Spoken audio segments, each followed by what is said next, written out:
मानव समाचार, मानवता के हक में। सुनो, हमारे को पानी की भी तकलीफ है ना। कभी भी नल छोड़ता, सुबह के नल उन्हें दोपहर को कर दिया।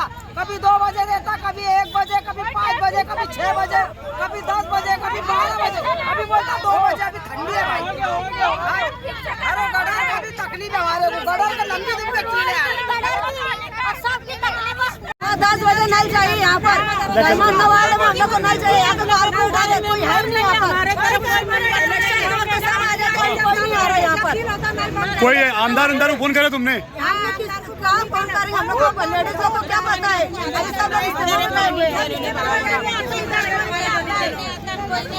कोई सुनवाई लेकर नहीं। किसको बुलाना चाहते हो? रास्ता रोक के किसको बुला रहे तुम लोग यहाँ पर? जो भी है यहाँ का जिम्मेदार, ये वार्ड का, उसको बुला दो। वो बोलते हैं कि हाँ ये टाइम है तुम्हारा, मुकर्रर कर देना। हम लोग तैयार। हमारा कुछ नहीं है। अभी कितने दिन से पानी नहीं आया यहाँ पे? पानी हमारा पानी दे रहा हूँ, बेटाइम पानी दे रहा है। तुमने कोई कारपोरेटर को, आमदार को किसको फोन लगाया नहीं इधर?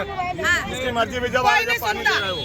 किसको तुमने फोन लगाया जिम्मेदारों को? अभी फोन लगाए 12 बजे का 1 बजे का 2 बजे ऐसे ही करते हैं लोग। और हम लोग 12 बजे पानी भरेंगे, उस हिसाब से नींद से उठकर पानी भरेंगे। नल सुबह का वक्त चाहिए कि कौन सा वक्त पानी भरने का। अभी तक हमारे वार्ड में नल नहीं आया है। 2-3 दिन हो चुका है। नल के लिए हमको